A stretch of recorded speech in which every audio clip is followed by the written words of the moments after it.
अच्छा, ये सेकंड आपका एमसीक्यूज है, इसकी स्टेटमेंट देखें। In the adjacent circular figure central and inscribed angle stand on the same arc A B. ये ए और बी आर्क है, इसके ऊपर दो एंगल्स हैं आपके, एक सेंट्रल एंगल है और एक आपका सर्कम एंगल है। ठीक है, इधर उसने बोला हुआ है central and inscribed angles. Inscribed angles वो होते हैं जो सर्कल के अंदर बनते हैं आपके। ठीक है, अब इसमें दो चीज़ें हैं, एक है सेंट्रल एंगल, ये वाला एंगल नंबर 2। सेंट्रल एंगल क्या होता है पहले ये समझ ले। सेंट्रल एंगल एक ऐसा एंगल है which are subtended on at the centre of a circle, या किसी भी वर्टेक्स पे जो आपका एंगल सबटेंड करता है वो सेंट्रल एंगल होता है, लेकिन वो वर्टेक्स आपका सर्कल के सेंटर पे होना चाहिए। जैसे कि ये आपका सर्कल का सेंटर है, angle 2 is a central angle. ठीक है, और ये जो दूसरा एंगल है ये है circum angle.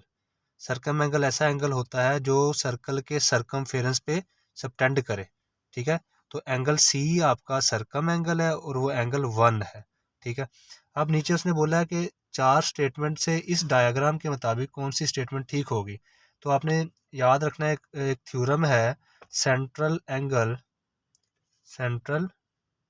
Angle is equal to 2 times of circum angle. 2 times of circum angle, central angle is equal to 2 times of circum angle. अब आप अगर देखें तो सेंट्रल एंगल ये है जो कि सर्कल के सेंटर पे लाई कर रहा है और वो है 2, तो उसकी जगह आपके पास आ जाएगा मेजरमेंट एंगल 2, क्योंकि सेंट्रल एंगल क्या है उससे 2 से उसने इंडिकेट करवाया। Is equal to 2 times measurement angle, circum angle कितना है वो आपको पता है, सर्कम एंगल 1 है, क्योंकि वो सर्कल के सर्कमफेरेंस पे लाए कर रहा है और वो है 1।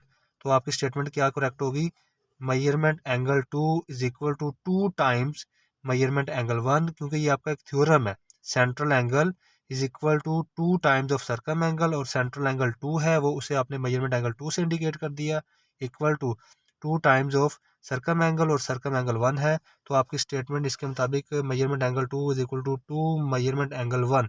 Option D is correct, option D आपकी करेक्ट है।